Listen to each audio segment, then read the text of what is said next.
December in Old Town was cold and quiet.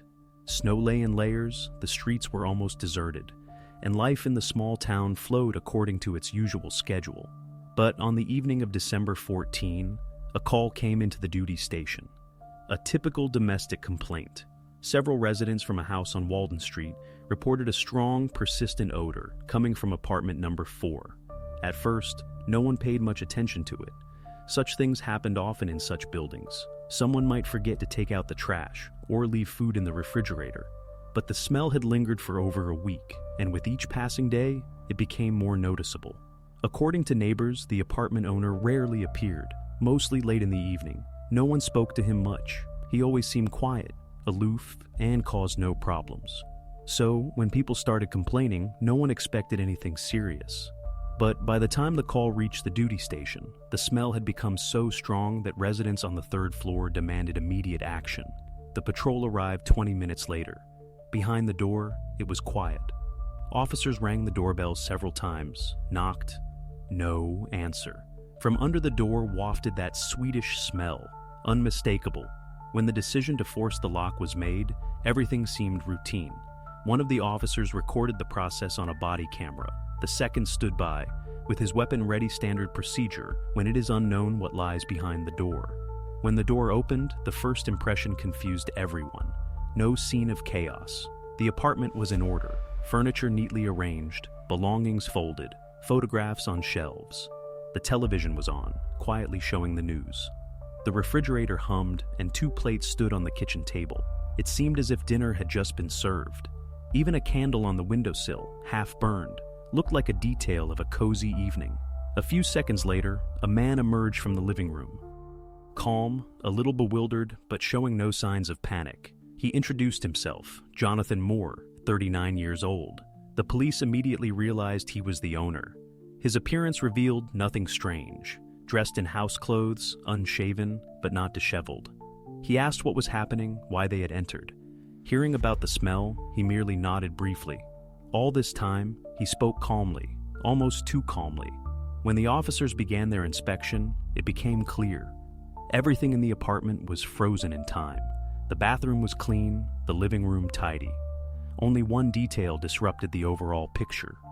The bedroom door was closed. One of the officers asked if they could enter. Jonathan answered affirmatively, without a trace of concern. The door opened, and the smell became unbearable. The room was in semi-darkness. On the bed lay a person, covered with a blanket, as if sleeping. The police stopped. Several seconds of silence, then an officer went into the hallway and called for the operational group. Jonathan stood nearby, still calm, as if what was happening had no relation to him. Everything then proceeded according to protocol. The premises were cordoned off. On the table, neatly arranged documents were found, including recently paid utility bills. On his phone, there was a history of payments from Sarah's card, Jonathan's wife. A shopping list, written in her hand, was hanging on the refrigerator. Everything indicated that life in this apartment had seemingly stopped 8 months ago, but Jonathan continued to live it as if nothing had changed. Neighbors would later say they heard the television almost every evening. Sometimes the sound of footsteps, sometimes voices. But no one suspected that all this time, silence had actually resided in the apartment. Jonathan was apprehended. He did not resist. He answered questions simply, without hesitation. He said he did not want her to leave. Forensic experts began their work on site. They had to determine exactly when Sarah stopped leaving the room and why. Thus began an investigation that quickly ceased to be a common case of domestic tragedy. Soon the police would understand.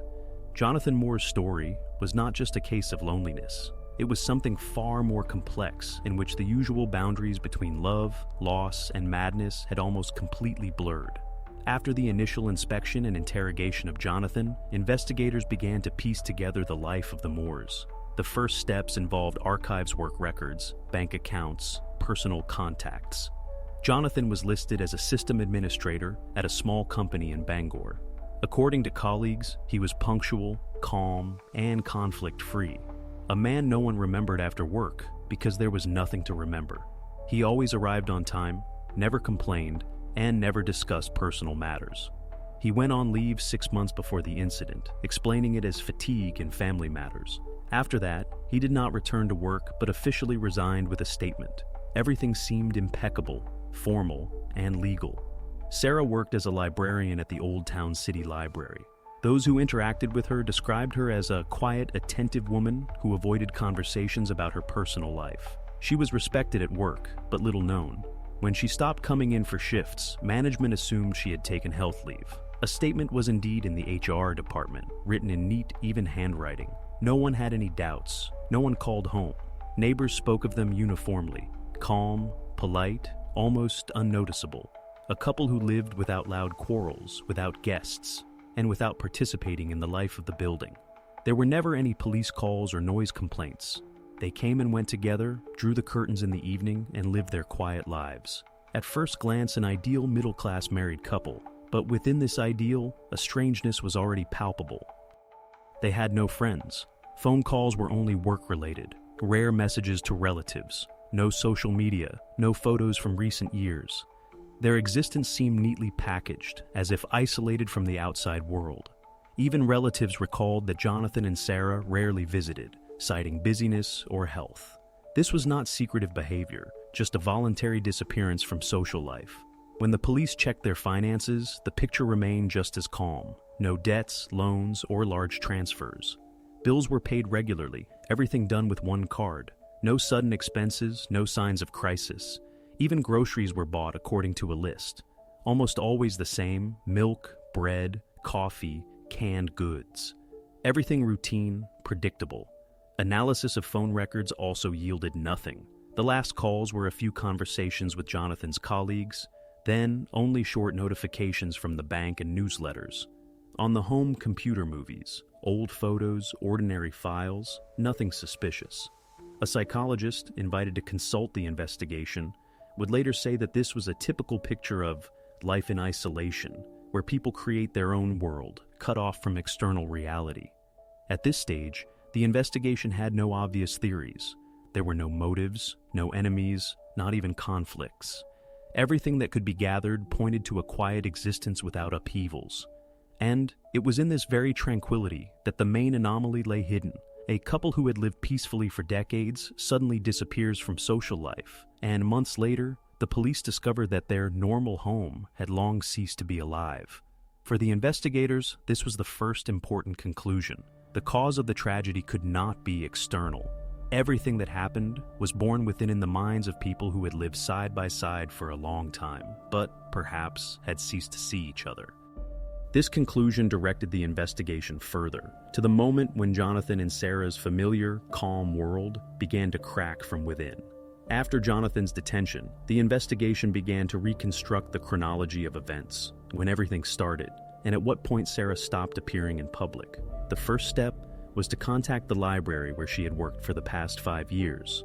Colleagues recalled that in early spring, Sarah complained of fatigue. She looked exhausted, often stayed late after shifts, but remained composed. The last time she was seen was on April 5, 2021. It was a regular work shift. She said goodbye to everyone, stating she was taking sick leave. From that moment on, none of the staff saw her again. 2 days later, an email arrived at the library, short, polite, written in Sarah's name. She requested an indefinite extension of her sick leave, citing the need for recovery. The email looked normal, without errors, in her style. The department head confirmed that the email came from her personal address, so no one doubted it. At that time, the pandemic was still affecting institutional work, and long sick leaves no longer surprised anyone. Weeks passed, then months. Her salary continued to be deposited into her account, and utility bills were promptly paid. Everything seemed absolutely normal from an outside perspective.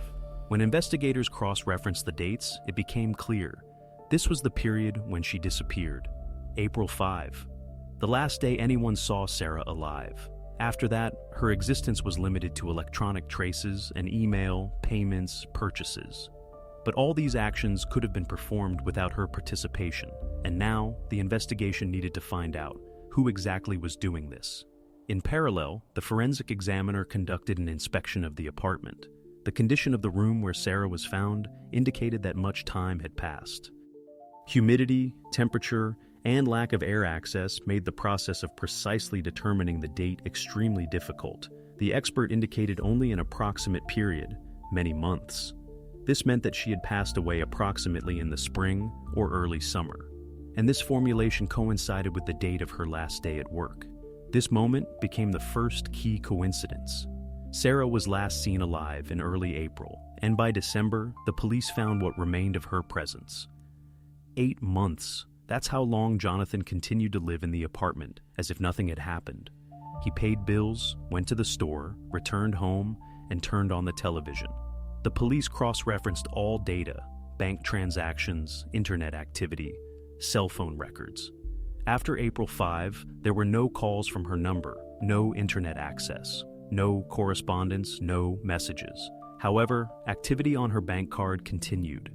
Groceries were bought, utility services paid, subscriptions renewed. All this indicated that someone continued to use her finances. When investigators put the dates together, the picture became complete.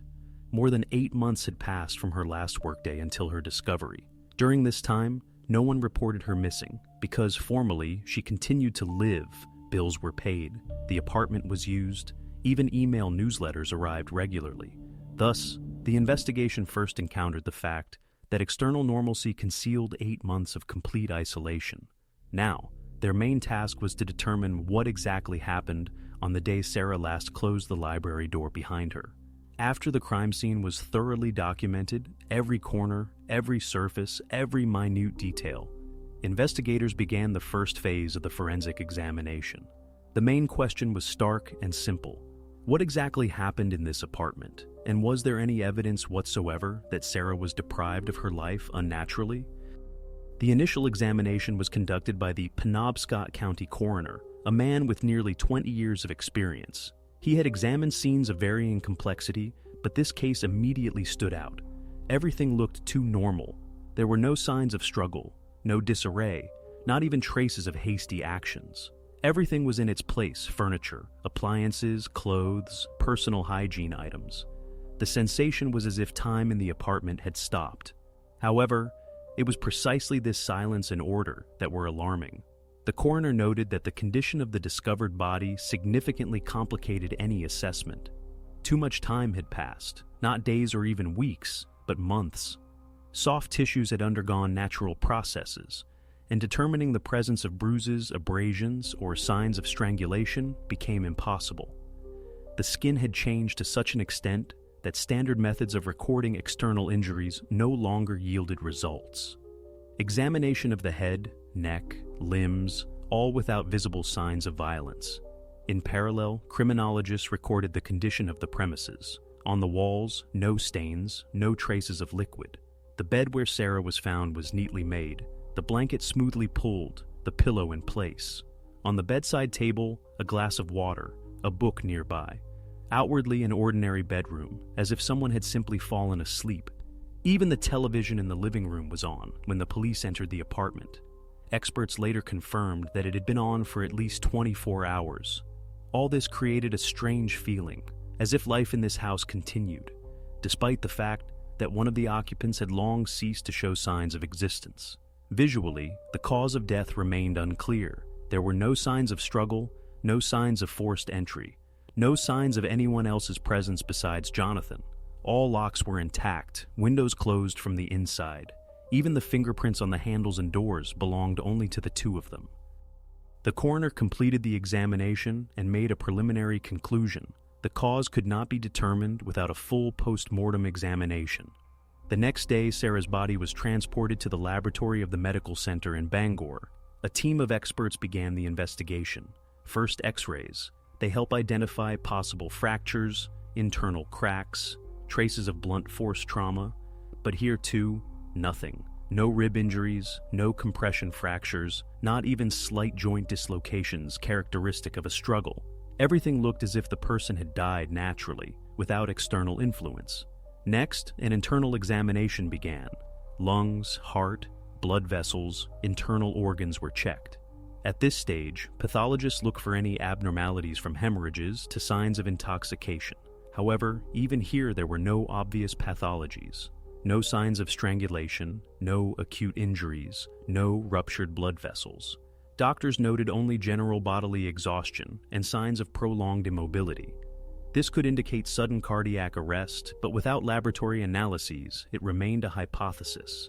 Investigators, upon receiving the preliminary report, were forced to admit the version of violent death was excluded. No injuries, no fractures, no signs of weapon impact. Then only two possibilities remained. Either Sarah died of natural causes, for example, due to an unknown illness, or the cause lay deeper. And to find that out, a toxicological examination was required. This was the last stage of the standard procedure, and it always took more time. Samples were taken from tissues and hair for analysis for toxins, poisons, medications, and alcohol. The laboratory was to determine whether any substances were present in the body that could cause loss of consciousness, respiratory arrest, or cardiac arrhythmia. It is precisely such cases that are often masked as natural and remain undiscovered if toxicology is not performed. The samples were sealed and sent for examination. Results were expected no earlier than 3 to 4 weeks. All this time, the investigation was virtually stalled. Without a cause of death, no theory could be put forward, and without a theory, no motive. Jonathan Moore remained the only living witness to what had happened, but his behavior raised more and more questions. He spoke calmly, confidently, did not deny his wife's death, but explained everything by natural circumstances and his fear of being alone. Investigators understood that in such cases, a small detail plays a key role, an object, a piece of information, a document that can change the direction of the investigation. Therefore, while the laboratory worked on toxicology, they returned to the apartment, this time with a different purpose. Now they were not looking for traces of a crime. They needed to understand Jonathan's psychology. How had he lived these 8 months? What did he eat? What did he do? Where did he sleep?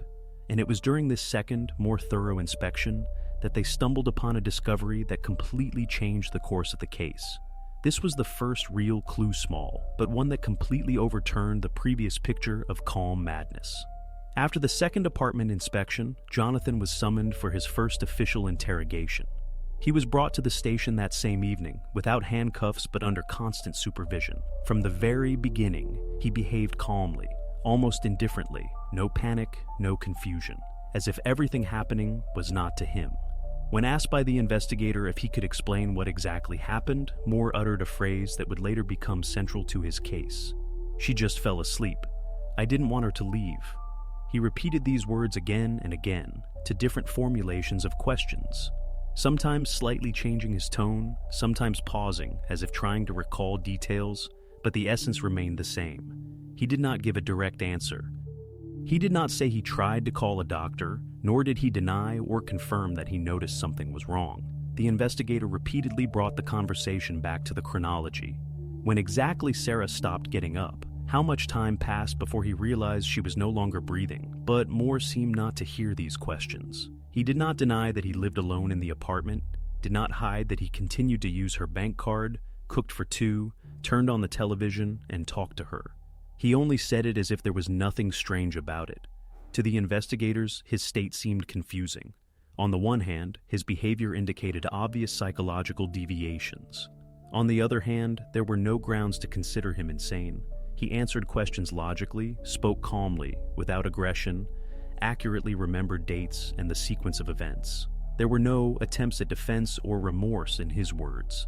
He seemed to have accepted what happened as part of his reality, and saw no point in justifying himself.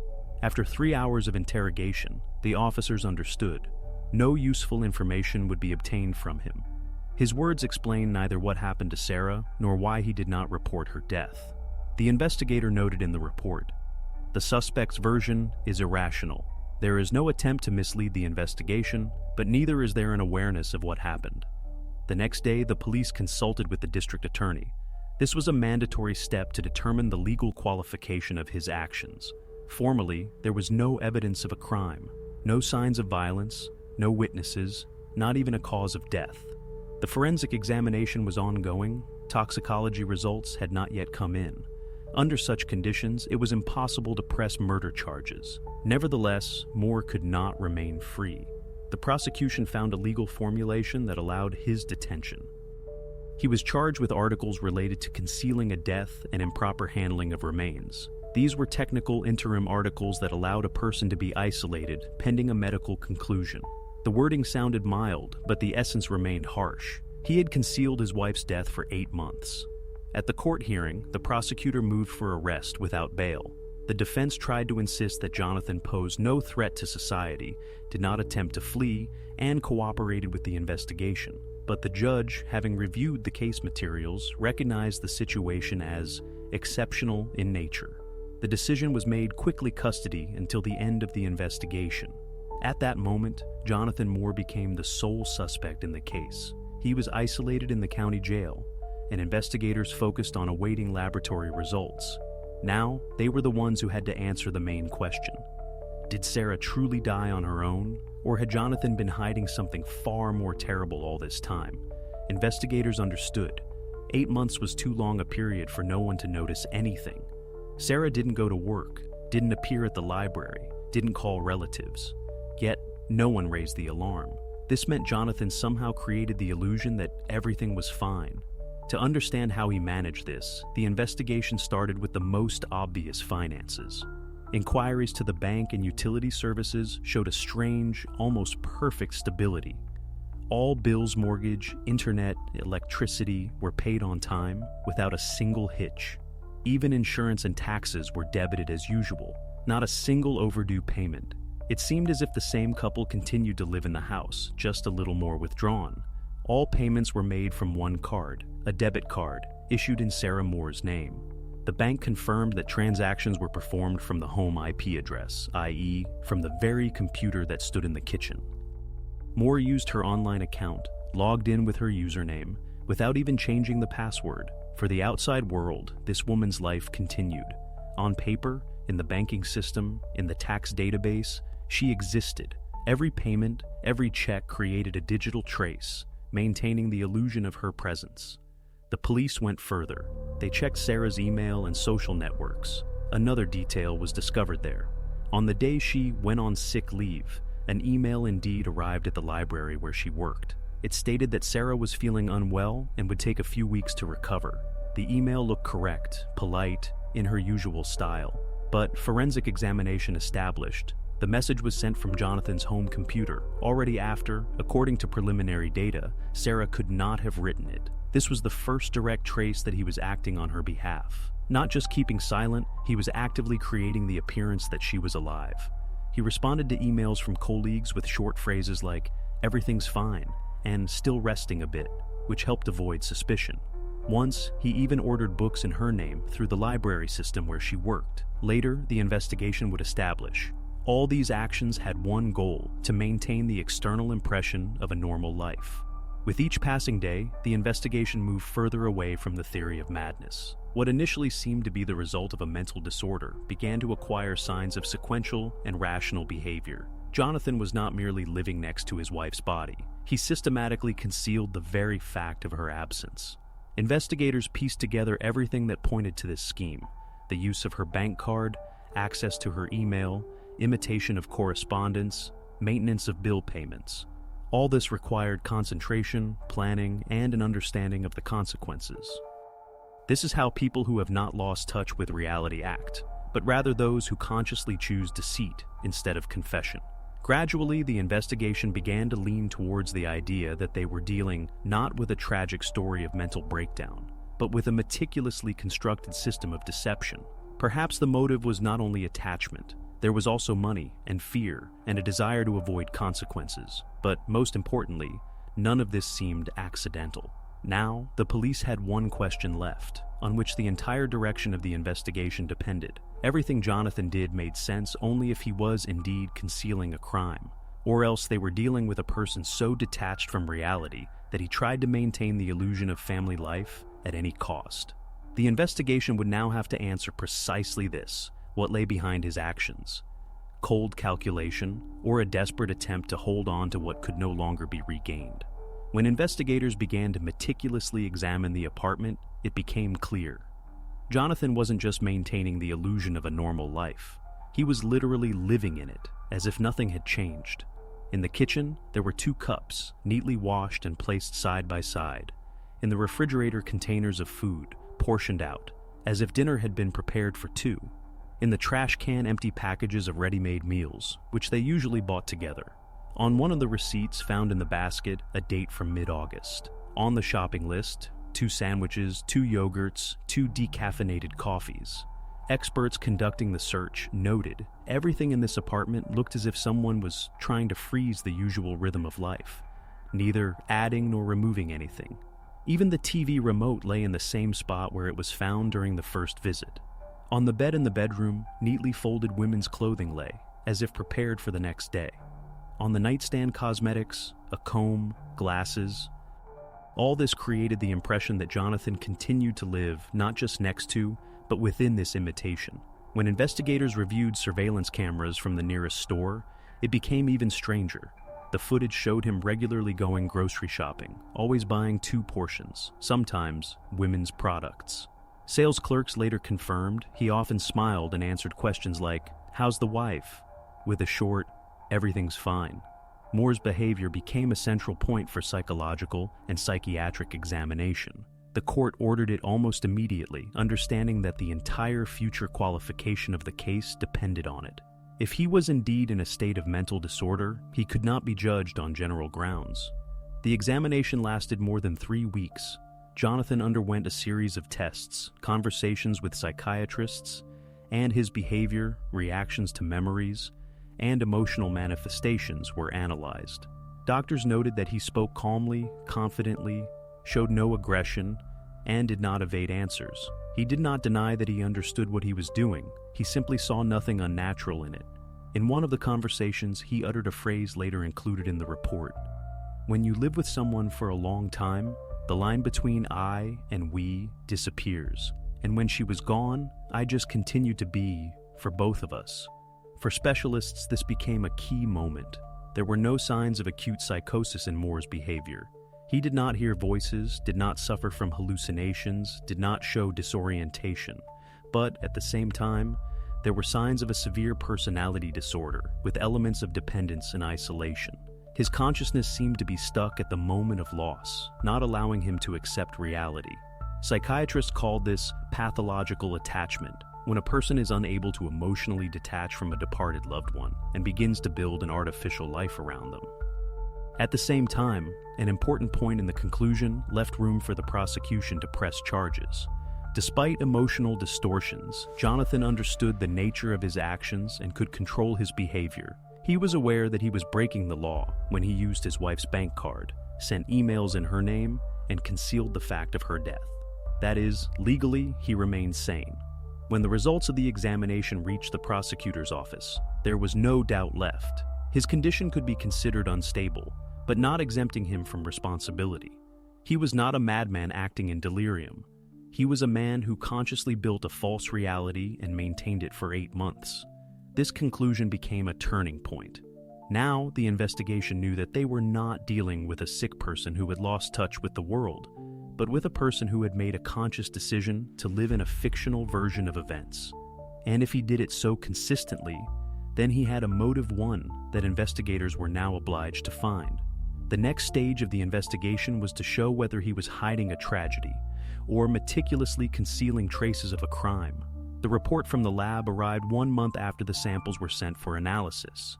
This document was awaited by everyone: investigators, the prosecutor, and even Jonathan's lawyer. The direction of the case depended on it. When the envelope was opened, the first lines of the report seemed almost disappointing. Forensic experts confirmed. No external signs indicating a violent cause of death were found. No fractures, no hematomas, no signs of strangulation. Everything that could be seen on the surface had long been erased by time. It looked like a dead end. If there were no injuries, no struggle, no traces, then, from a legal standpoint, proving a crime was almost impossible. Investigators were already bracing themselves for the thought that the story might end without a concrete conclusion. But the second part of the report completely changed the picture. In the section where dry chemical data usually goes, there was one word that immediately caught attention: barbiturates. The lab recorded a high concentration of the hypnotic substance in Sarah Moore's tissues, so high that doctors left no room for doubt. It was a lethal dose. Soon, the forensic expert issued an official conclusion. The cause of death was acute barbiturate poisoning. For the investigation, this was the missing link to understand the mechanics of what happened. Now, everything fit together differently. The silence in which she supposedly fell asleep and did not wake up ceased to be a metaphor. Barbiturates are not a drug taken by accident. It is a powerful substance, prescribed strictly by prescription. Neither in Sarah's medicine cabinet nor in her medical records were there any mentions of such drugs. However, investigators found a package with residual pills in the kitchen cabinet, neatly hidden behind a can of cereal. There was no label on the box. It had been removed. Analysis showed that the composition matched the substance found in her body. It was not immediately possible to determine exactly how the drug got into the house. Nothing similar was listed on pharmacy receipts. This meant one thing: the pills could have been ordered online or bought illegally. The moment the results reached the prosecutor's office, the case officially changed status. Now, it was not a discovery of a deceased person, but a murder using poisonous substances. The prosecutor personally reviewed the report and ordered the reclassification of the charge. Legally, this was a point of no return. Until this moment, the defense could build a case around a mental disorder, shock, or inability to accept loss. But now, the investigation had direct evidence. Someone gave Sarah a lethal dose of barbiturates and then meticulously concealed the fact of her death, maintaining the appearance of life. Jonathan remained the only person who had access to her. No acquaintances came to the house. Neighbors did not notice guests. Cameras at the entrance only recorded him. There were no traces of strangers in the apartment. Everything indicated that he was the one who controlled what happened throughout all these months. When the lawyer reviewed the materials, he tried to argue that she could have taken the drug herself in a state of depression. But the investigation responded simply. The dosage was several times higher than the therapeutic norm. This was not an accident. This was calculation. After receiving the report, the prosecutor filed a motion with the court to reconsider the charge. The wording was harsh: premeditated deprivation of life, first degree. The judge signed the order. Jonathan Moore became the main accused in a case that from this moment ceased to be a mystery of loneliness and turned into a story of murder, hidden under the guise of family devotion. The investigation entered a new stage. Now they had to prove how exactly he did it and why he tried for 8 months to convince the whole world that Sarah was still around.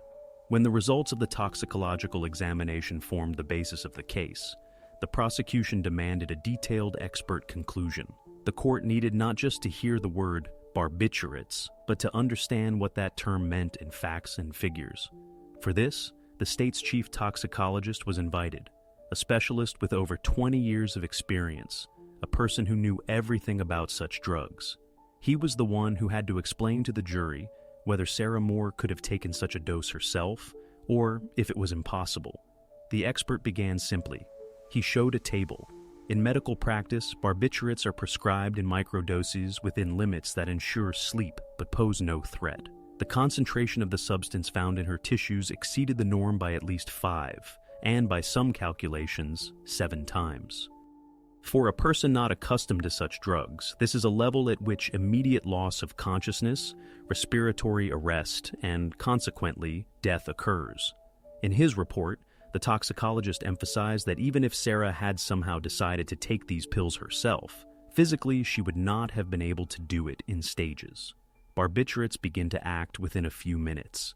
Taking 1 or 2 pills is possible, but to achieve the concentration indicated in the report, one would have had to swallow the entire package at once. Moreover, a person loses the ability to move and speak long before the concentration reaches a lethal level. This ruled out the version of a gradual, accidental overdose.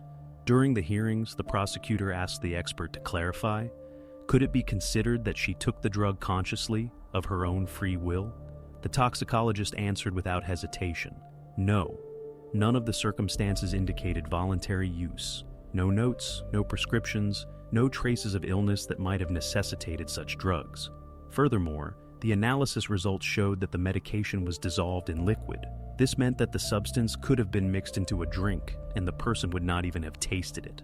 This phrase changed the atmosphere in the courtroom. Until this moment, the defense still had the opportunity to argue that Sarah could have acted on her own, being in a state of depression. After the expert's words, it became clear. The self-poisoning theory seemed extremely unlikely. Nevertheless, the investigation was not rushing to a final conclusion. Formally, two possible versions remained: suicide and murder. To dismiss the first, the source of the drug needed to be found. If the pills truly belonged to her, perhaps through prescriptions, through a pharmacy, through electronic orders, then a voluntary decision could still be conceded. But if the traces led to Jonathan, then the case took a definitive turn. Investigators requested data from all pharmacies in the district. They checked even old online orders and medical records that documented doctors' prescriptions. Prosecutors specifically noted, neither Sarah nor Jonathan had ever purchased anything similar. This meant that the drug entered the house by an indirect route, most likely via the internet or acquaintances. Experts also pointed out an important detail. The type of barbiturate found had long been removed from legal production in the United States. It could only be acquired on the black market or in pharmacies in other countries where it was still used in medical practice. This opened a new line of investigation, the search for the supplier and the chain of purchase.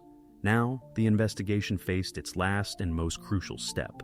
They needed to prove who exactly obtained the drug and how it ended up in Sarah's drink. The answer to this question was to definitively determine whether it was a woman's desperate decision or her husband's coldly planned act. The investigation was entering its most complex phase where every detail could decide Jonathan Moore's fate. Investigators began with the most logical step checking the self-poisoning theory. If Sarah could indeed have taken the drug herself, then somewhere there should be a record of how it came into her possession. They pulled all medical documents from recent years, electronic charts, discharge summaries, insurance reports. They interviewed the therapist she saw, checked every pharmacy in the district, from large chains to private shops where prescriptions are sometimes still handwritten. The work proceeded methodically, almost mechanically. Employees from the public health department joined the request, cross-referencing the state database of prescription medications. But the answer was always the same: not a single prescription, not a single purchase, not even an inquiry for such a drug. Neither under Sarah Moore's name, nor her address of residence, nor her insurance card. Everything indicated that she never had access to substances of this category. The prosecutor noted in the report, the absence of a prescription is not just a formality. In the case of barbiturates, it is a crucial point. Without a medical prescription, such drugs cannot be purchased in any legal pharmacy. And if no one prescribed them to Sarah, then she could not have obtained them. This almost definitively destroyed the self-poisoning theory. The investigation shifted its attention to Jonathan. In a house where only two people lived, any item, any package of medication has an owner. And if not her, then him. Detectives began checking Jonathan's own medical records, not expecting to find anything serious. But the discovery was more than significant. The archives revealed an entry from March 12, 2021, 3 weeks before the date Sarah allegedly went on sick leave. Jonathan had visited a general practitioner complaining of insomnia and anxiety. The doctor, suspecting nothing untoward, prescribed him a powerful sedative belonging to the same chemical group as the substance found in Sarah's body. When investigators received this information, the case gained new clarity. Now there was a direct link between the suspect and the drug that caused his wife's death. The entry in the medical record, the date coinciding with the start of the presumed crime, and the substance completely matching in composition with what was found, this was effectively a chain built step by step. Detectives went to the doctor who wrote the prescription. He was summoned for interrogation to clarify the details of the visit. The doctor was calm, confident, with a good memory for patients. He remembered Moore immediately. According to him, Moore came in neat, polite, a little withdrawn. He said he hadn't been sleeping for several weeks due to a stressful period at work, and that he felt constant anxiety and fatigue.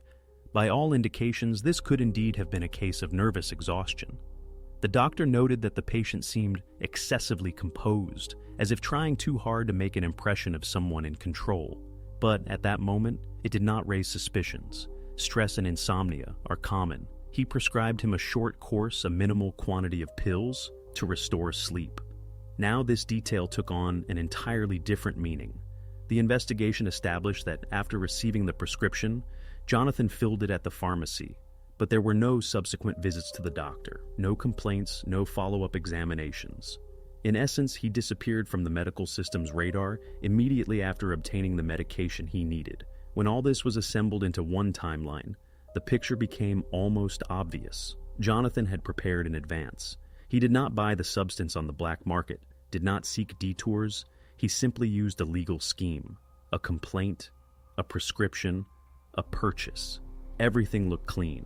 But now, when the timing coincided with key events, it became clear. This was no accident. This was a step taken with intent. Investigators noted that Jonathan's medical records had no prior mentions of insomnia, visits to psychiatrists, or prescriptions for strong medications. His stress at work turned out to be a fabricated pretext. Through the doctor, he gained access to the substance that subsequently became the instrument of the crime. After this, the investigation officially recorded, Jonathan Moore obtained the drug by deception, exploiting the doctor's trust. This fact legally established the motive of premeditation. Now, he had both access, opportunity, and time to do what he did. For investigators, this meant only one thing. The time had come to find the reason why he did this. For when the technical side of a crime is clear, only one question remains. Why? And it was this very question that was to lead the investigation to the last, deepest part of this story, to the motive that stood behind all of Jonathan Moore's actions. Investigators decided to check the story that started this whole chain, the very work stress that allegedly caused Jonathan to see a doctor. It sounded too banal to be a lie, but too convenient not to arouse suspicion. They contacted his employer, a large IT company where Moore had worked for almost 7 years. His boss answered without hesitation. Jonathan was one of the most stable employees, always punctual, without a single reprimand, without conflicts. He didn't drink, wasn't late, and didn't quarrel with colleagues. Moreover, a month before the prescription was issued, he received a bonus for successfully completing a project. There were no signs of emotional burnout, which he had mentioned to the doctor. The HR department showed a copy of an internal questionnaire where employees annually indicated their psychological state. In March of that same year, Moore wrote one word: calm. That is, exactly when he was complaining to the doctor about insomnia and anxiety, in reality, everything was perfect for him. This definitively proved that the story about stress was just a cover. He lied to get the necessary medication, and he did it in advance with a coldness that now frightened even experienced investigators. When this version was checked, attention shifted in another direction, to their personal lives. From the very beginning, the case was perceived as the story of a seemingly prosperous couple. No one heard quarrels, there were no complaints, and no complaints were filed with the police. But such cases are rarely without cracks. Detectives decided to go back to Sarah's relatives and talk to them again, taking into account the new information. This time, the conversation was completely different. Sarah's sister, Melissa, spoke cautiously, but her voice trembled. She said that a few weeks before the disappearance, they had a long conversation. Sarah confessed that she was tired of constant control. According to her, Jonathan had become obsessively checking where she was, who she was meeting, and what she was writing. She said she needed space, at least to live separately for a while to figure herself out. Melissa then thought it was just a typical crisis, that the spouses were simply quarreling. But now, these words sounded different, like a premonition of an impending nightmare. Investigators found confirmation of this in Sarah's correspondence. In a messenger that synchronized with the cloud, messages sent to a friend were preserved. There she wrote that Jonathan had become different, quiet, cold, but at the same time, persistent.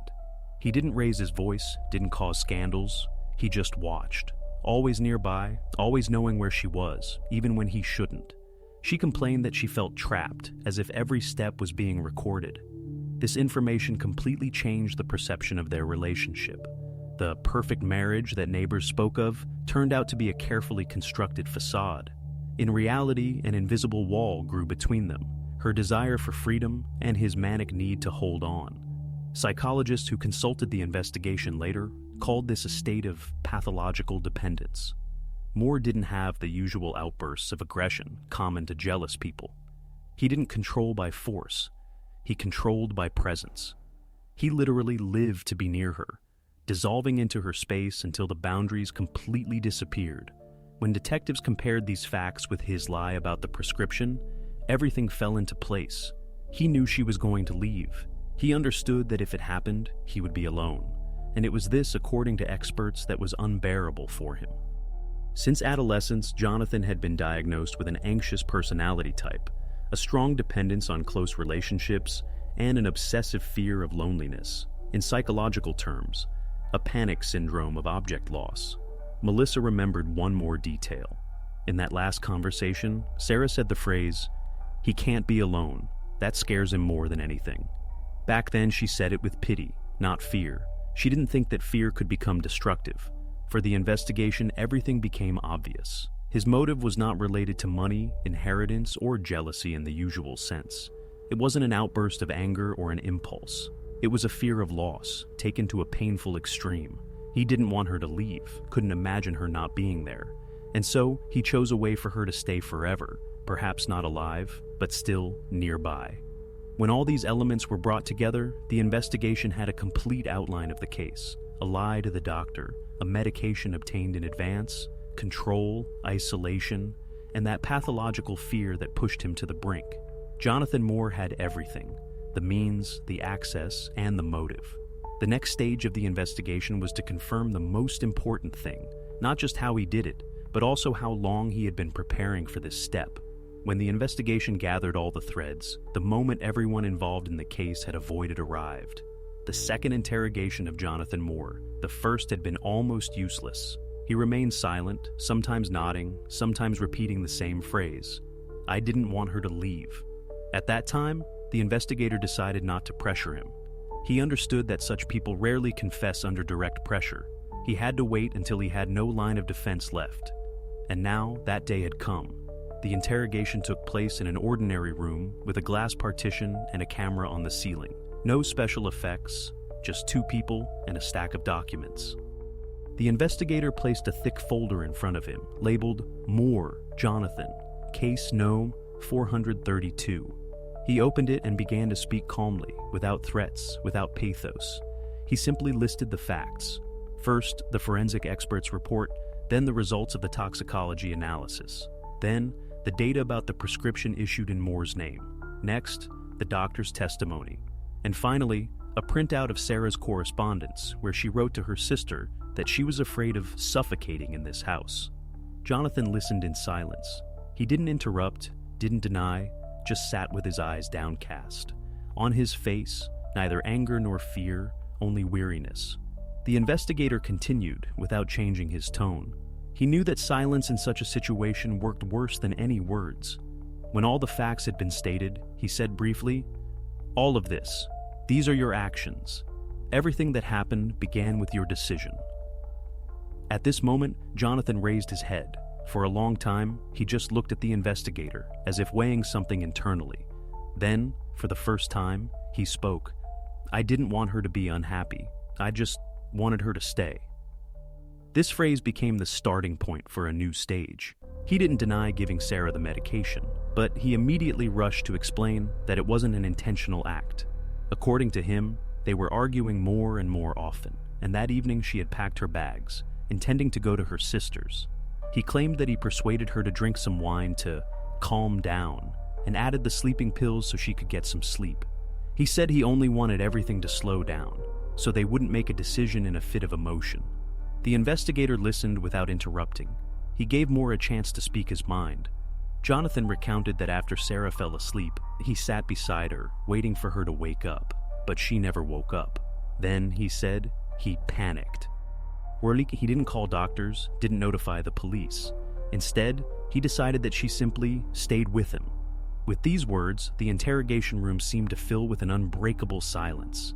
The investigator paused and then calmly said, "If you knew this medicine could be dangerous, you understood how it would end." Jonathan replied, "I thought the dose was small. I took them myself when I couldn't sleep." This detail, "took them myself," became key. It proved that he perfectly understood the potency of the drug. After all, he himself claimed to know its effect. By doing so, he deprived himself of his last line of defense: ignorance. He tried to present everything as an accident, as if it was just a tragic mistake, not murder, but care taken to the point of madness. He said that he loved Sarah, that he didn't want to harm her. that he only wanted to keep her a little longer.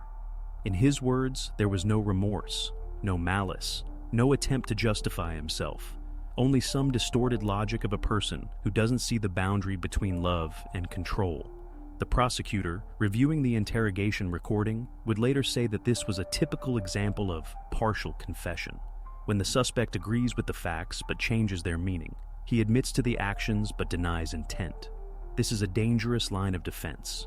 If the court believes it was accidental, the murder charge could collapse.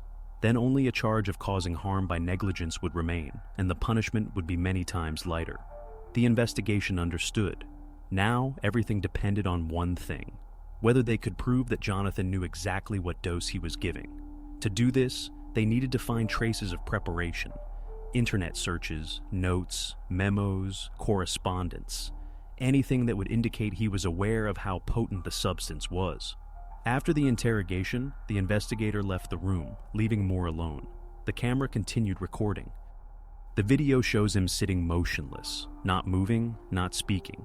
About 10 minutes later, he takes a ring from his pocket, a woman's, simple, silver. He slowly twists it in his fingers, then places it on the table and closes his eyes. This scene didn't make it into the report, but the investigators, reviewing the recording, noted it separately. One of them quietly said, "At that moment, he realized it was all over." For the investigation, the interrogation was a turning point. They had an admission of the act. He did give the drug, but now they needed to take the crucial step, prove that it wasn't an accident, that he didn't make a mistake with the dose, didn't get confused, didn't just want to put her to sleep, but consciously chose this path. This was the last, most subtle line, and it was this that had to determine who Jonathan Moore would go down in history as: a man who made an unintentional mistake, or a man who coldly decided that a loved one had no right to leave. When the interrogation ended, the investigators understood. They had an admission of action, but no direct proof that Jonathan Moore knew how it would end. His words could be interpreted in different ways, and without concrete confirmation, it remained a zone of doubt. In such cases, even the smallest detail decides the fate of the accusation.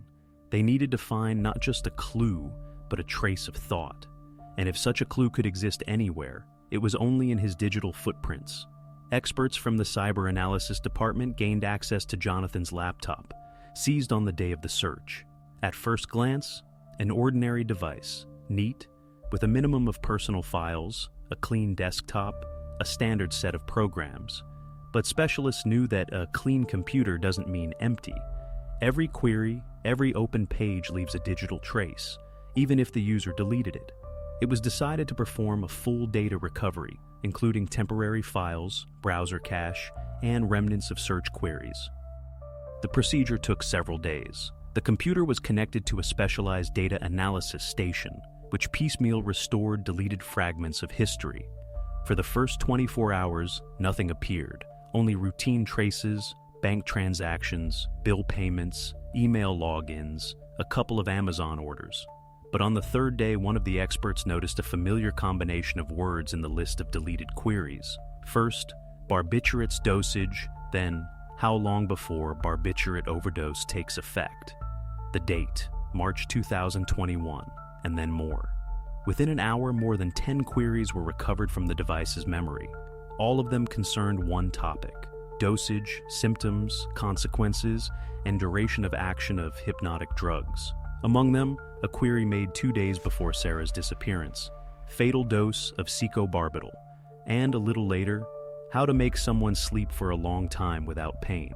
For the investigators, this was not just a coincidence, but the final link: the date, coinciding with the prescription, the chemical substance, the same as found in the examination, and most importantly, the intent, recorded in real time. He didn't just make a mistake with the dose. He had searched in advance for information on how much was needed for a person to not wake up. When the expert brought the report, there was a deafening silence in the office. The prosecutor, flipping through the pages of printouts, stopped at each line, as if at the blow of a hammer. Everything that previously sounded like a defense version collapsed in an instant. His phrase during the interrogation, "I thought she would just fall asleep," now looked not like a naive excuse, but a cynical lie. After all, a few days before that, he had personally typed into the search, How long does an overdose last? The investigators meticulously checked the metadata to ensure that the queries indeed belonged to him. The activity log recorded, all of them were made from his personal account, at night, from his home Wi-Fi. That is, not from someone else's device, not under someone else's name. He himself sat at his laptop, entered these phrases, and read the found pages. Some pages were opened several times, meaning he returned to them, reread them, memorized them. This data formed the basis of a new report, which became the turning point of the case.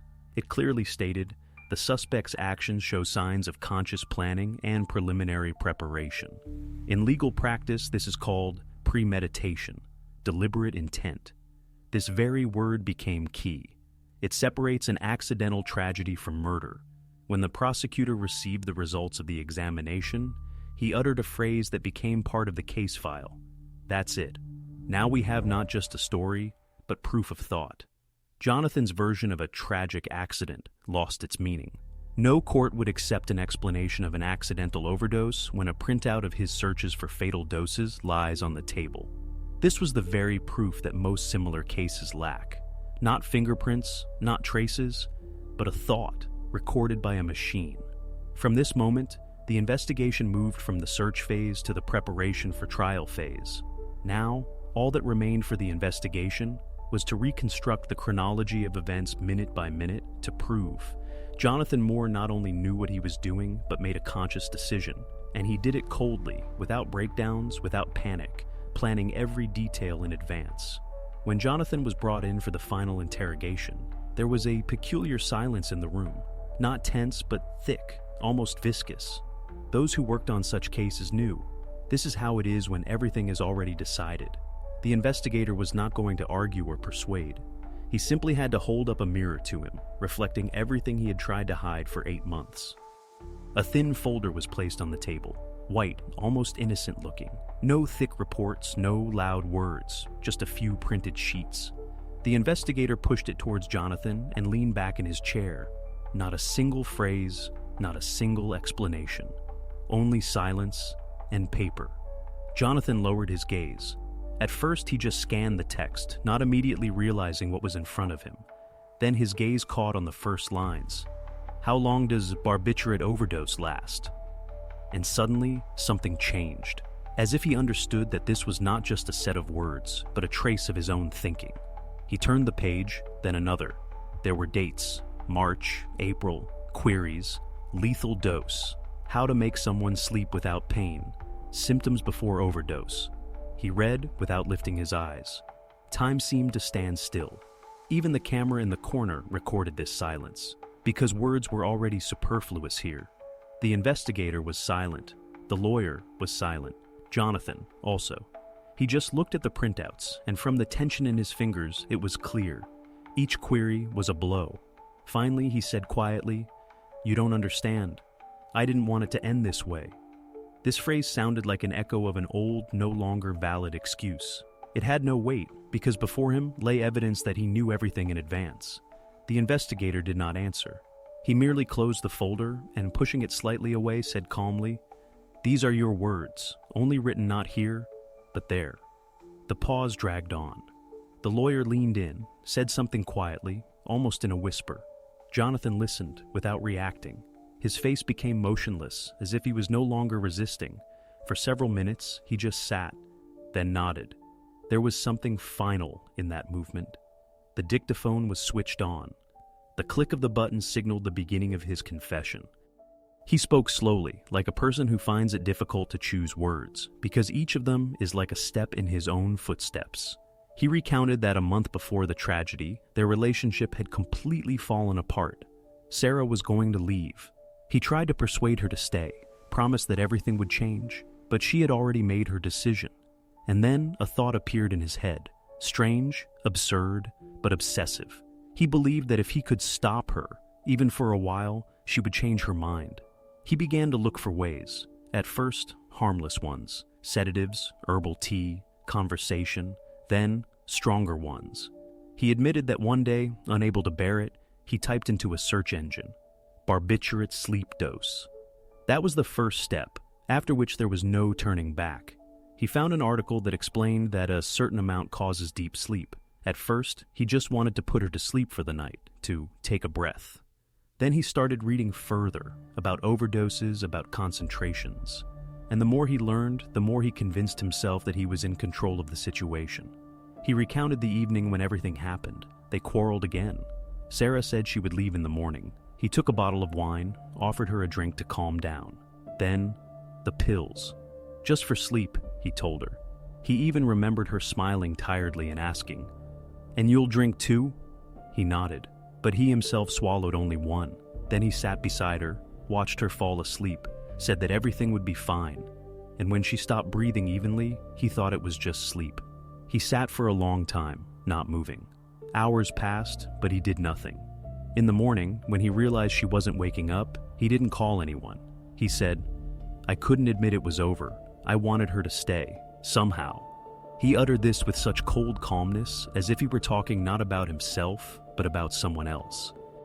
The investigator later noted in the report, "The psychological distance between the subject and the committed act is almost complete."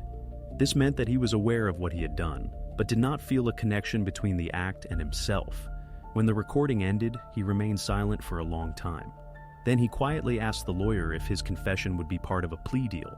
The lawyer nodded. The prosecutor was indeed willing to consider it if the testimony confirmed the details of the investigation. And they matched down to the smallest detail: the time of the queries, the concentration of the substance, the dosage. Everything aligned, even minor details. The packet of pills found in the cabinet matched the description he gave during the confession. Thus ended the investigative part. Jonathan signed the protocol, and for the first time in the entire case, the last page appeared in the folder. Case ready for court. For the investigators, it was a moment of completion. For him, the beginning of a countdown. Everything he tried to hold on to, everything he considered love, turned into evidence. Every attempt he made to keep Sarah became evidence against him. That evening, as the investigator left the department, he told a colleague he wanted to keep her forever, and he did, just not the way he thought. This phrase remained the final word in the case of Jonathan Moore, the story of a man who confused love with possession and, trying to preserve life, destroyed it forever. After Jonathan's confession, the investigation was finally able to reconstruct that night, step by step, hour by hour. Everything that had previously existed as fragmented evidence and assumptions now formed a precise picture, cold and deliberate, like a script written long before the tragedy. April 5, 2021. An ordinary evening, at first glance no different from hundreds of others. Sarah came home around 7, tired, irritated after a long conversation with her sister. According to witnesses, in recent weeks she had often discussed with her how she would live alone, rent an apartment closer to work. Jonathan, on the contrary, behaved strangely calmly. He seemed to accept her decision, neither arguing nor persuading. This feigned calm became the trap. Around 9 in the evening, they had dinner. The kitchen was quiet. Sarah told him she would leave in the morning. She would simply pack her things and go to her sister's. Jonathan replied, "Okay, maybe it's better that way. Try to get some rest from me." His tone was almost soft, conciliatory. He even offered to make her some tea. For the night to calm down. Sarah agreed. It seemed like a gesture of reconciliation, an attempt to end the day without shouting. She didn't know that the cup he placed in front of her would be her last. While the kettle was whistling, he took a packet of sleeping pills from the medicine cabinet, the same pills he had received with a prescription 3 weeks earlier. He crushed several of them into a powder, carefully poured it into a cup of her favorite chamomile tea, and stirred it so that no traces remained. He did this calmly, without haste. He knew the dose, he knew what would happen, and, most terrifyingly, he didn't try to stop himself. When Sarah returned to the kitchen, everything was ready. She thanked him, took the cup with both hands, and took the first sip. According to Jonathan's confession, he looked at her at that moment and felt relief. He truly believed that he was simply stopping time. They talked a little, about trifles, about her plans, about the house she was about to leave. Then she said she was tired and went to the bedroom. Jonathan remained in the kitchen. For a few minutes, he sat in complete silence. Then he stood up, put the cup in the sink, and slowly went upstairs. The lamp was on in the bedroom. Sarah was already lying under the covers, her eyes closed, her breathing even. He sat on the edge of the bed and, as he later recounted, waited for her to fall asleep. An hour passed, then another. He noticed that her breathing became shallow, then barely audible. But he didn't call anyone. He just remained sitting beside her. In the morning, according to him, everything around seemed dead. The house was filled with a silence he couldn't break. He went to the bed, looked at Sarah, and realized she wouldn't wake up. And at that moment, something seemed to switch inside him. Instead of calling an ambulance, he went to the study, turned on his laptop, and opened her email. There he wrote a short letter. "I need to take sick leave. I'm not feeling well." He sent it to her boss's address and closed the computer. This was the first step in his new fabricated reality. He began to act like someone who had everything under control. He paid bills, went to the store, cleaned up traces in the kitchen. That same day, he ordered several air fresheners and deodorizers online, as investigators later found out, to cover the smell when irreversible processes began. He no longer lived like a criminal hiding what he had done. He lived as if nothing had happened. At night, he sat in the living room, watching old movies they loved, prepared dinner for two, set out cutlery, poured 2 glasses of wine. Then he turned off the light and went upstairs, to the same bedroom where Sarah still lay. Forensic experts would later note, this stage was not just about hiding traces. It was a psychological fixation, an attempt to build his own world in which loss did not exist. This is where the grim paradox of Moore's case begins. He didn't run from the house, didn't try to get rid of evidence. He tried to preserve an illusion. That's why his story so struck the investigation. It lacked the usual logic of crime: profit, affect, greed. There was only a distorted sense of attachment that turned into an eternal weight. When the prosecutor finished the reconstruction, the room was silent. On the screen, where the timeline was shown, the evening of April 5 was marked with a red line, the point from which everything began. Then came April, May, June, July. 8 months of silence. And only in the autumn, when neighbors began to complain about the smell, the illusion collapsed. This reconstruction became not just the culmination of the investigation, but the key to understanding the entire story. It revealed a grim symmetry. The night Sarah fell asleep forever became the beginning of the night in which Jonathan lived all the remaining months. The house, where laughter once echoed, turned into a place where time stood still. Thus, the investigators put the final point in the chronology, from evening tea to the letter from her email, from deception to silence. 8 months later, reality caught up with him. And now, with all events restored, there was only one thing left: to await the verdict. The court hearing in the case of Jonathan Moore began in early November. Outside, it was raw and cold that day, and the district court building looked particularly grim, gray, as if it had absorbed hundreds of other people's stories. A tense silence hung in the courtroom when the bailiff opened the door and brought Moore in. He looked older. Over these months, his face had sunken, his shoulders stooped. He wore a gray suit, not a prison uniform. The defense insisted that he appear before the court as a person, not a prisoner. According to the terms of the plea bargain, Jonathan fully pleaded guilty. This spared the court from having to hear dozens of witnesses and experts. But it didn't spare it from the essence of the matter. The prosecutor still laid out every detail, step by step, as if re-unraveling a story that the public already knew from reports. On the table before the judge lay thick folders of documents: a toxicology report, a pharmacy printout, interrogation protocols, search query printouts, photographs of the kitchen, bedroom, notes written in Sarah's name. The prosecutor spoke calmly, without excessive emotion. He didn't try to appeal to emotions because the evidence spoke for itself. He described how meticulously Jonathan prepared, how he studied dosages in advance, how he calculated the drug's action time. He emphasized that after the incident, the defendant made no attempt to call for help, but instead began a deliberate campaign to conceal what had happened. Each point of the accusation was followed by a reference to evidence, dryly, without speculation. When it was the defense's turn, the lawyer stood and spoke in a quiet voice. He did not deny the facts. Denying them was impossible. His strategy was different, not to justify, but to explain. He spoke about Moore's mental state, his obsessive fear of loneliness, about how he was not a cold-blooded killer, but a man whose reality was distorted under the pressure of emotions. The lawyer asked the court to show leniency, not out of compassion, but out of understanding of human weakness. He reminded the court that experts had identified a severe personality disorder in Moore, bordering on pathological dependence, that his act was dictated not by malice, but by despair. He didn't want to kill, the lawyer said. He wanted to stop what he feared most, loss. The prosecutor replied briefly.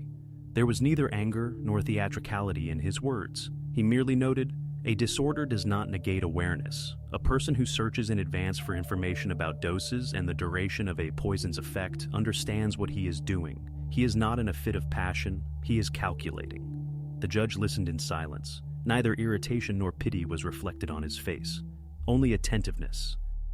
Before him lay the psychiatrist's conclusion, a thick report with dozens of pages detailing his entire medical history, childhood traumas, character, tests, interviews. The main conclusion of the document was clear.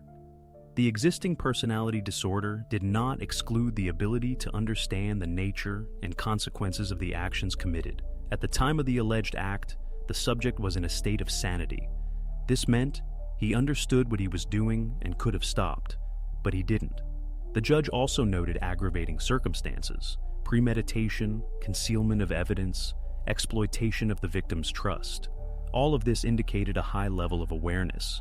The defense's attempt to portray the act as an emotional breakdown seemed unconvincing. A silence hung in the courtroom as the judge announced a recess before delivering the verdict. An hour later, the session resumed. Jonathan stood with his head bowed. The judge read the verdict slowly, as if weighing each word. He found him guilty of first-degree intentional murder. The wording was strict. Committed with premeditated intent, without mitigating circumstances, with subsequent concealment of traces of the crime. A pause. And then the main thing was pronounced. 28 years of imprisonment without the right to early release for the first 20 years. No one in the courtroom applauded, no one objected, just silence. The judge took off his glasses and said quietly, "You took a life from someone you should have protected. This is not an illness. This is a choice." Jonathan listened to the verdict without saying a word. When the convoy approached, he looked into the courtroom. Sarah's sister was sitting there. There was neither anger nor relief in her gaze, only weariness. He met her eyes, bowed his head, and left. At this, the legal part of the case was closed. The investigation ended with a verdict, but the story did not end. It remained in the memory of those who witnessed this process, as an example of how far a person can go in trying to hold on to someone who has already decided to leave. Thus ended one of the darkest and strangest trials in the district. Not loud, not sensational, but leaving behind a feeling of coldness, as if the truth here was not so much revealed as exposed. Now another chapter will begin, a life without illusions and, paradoxically, for the first time in a long time, an honest one. After the verdict was announced, Jonathan Moore was transferred to a maximum security correctional facility in northern Maine, an old, harsh prison perched on a hillside, where snow blows in winter and a cold wind drifts from the bay in summer. He was escorted there early in the morning without fuss, accompanied by 2 officers. He neither resisted nor attempted to speak.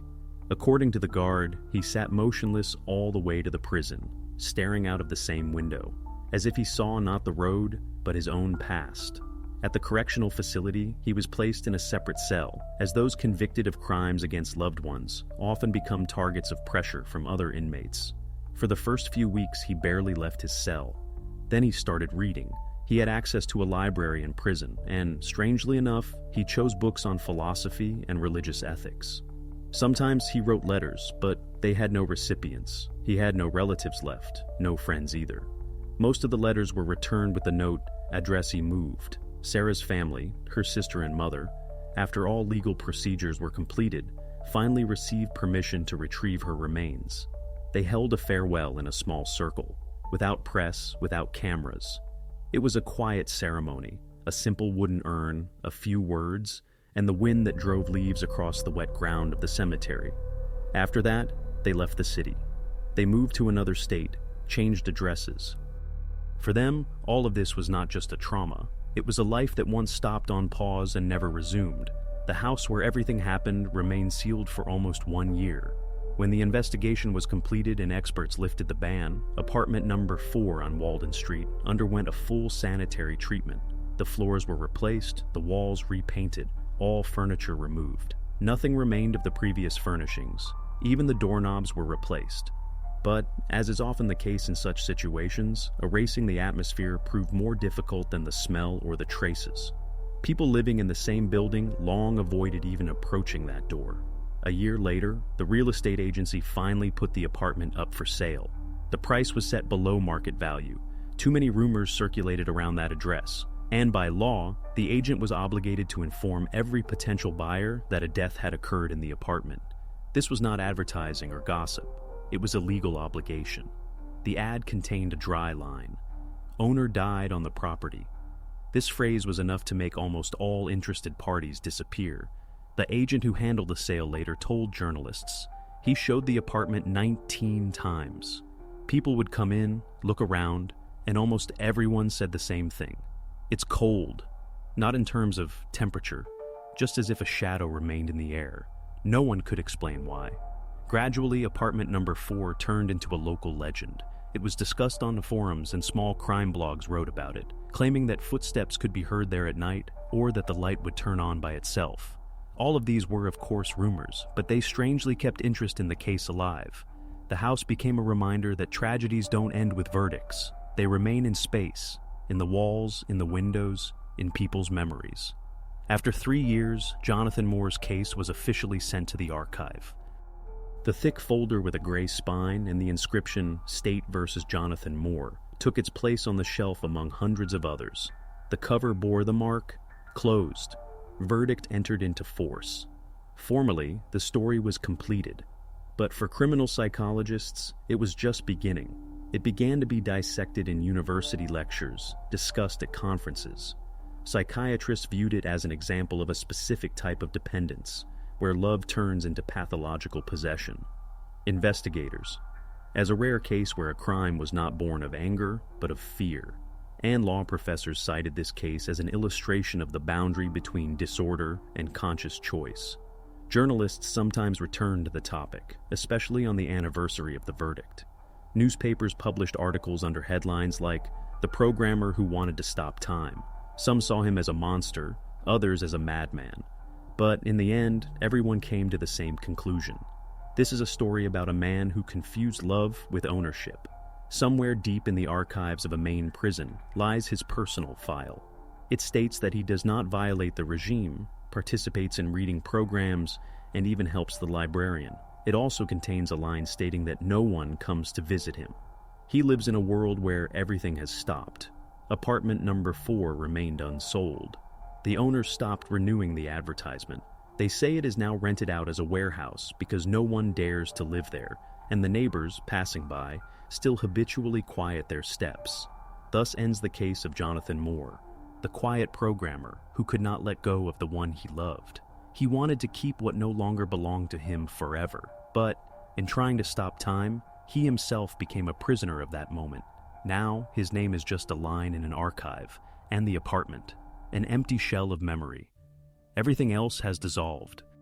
Only silence in those walls, still reminding us that even the most ordinary love can become fatally cold if a person ceases to distinguish between attachment and possessiveness.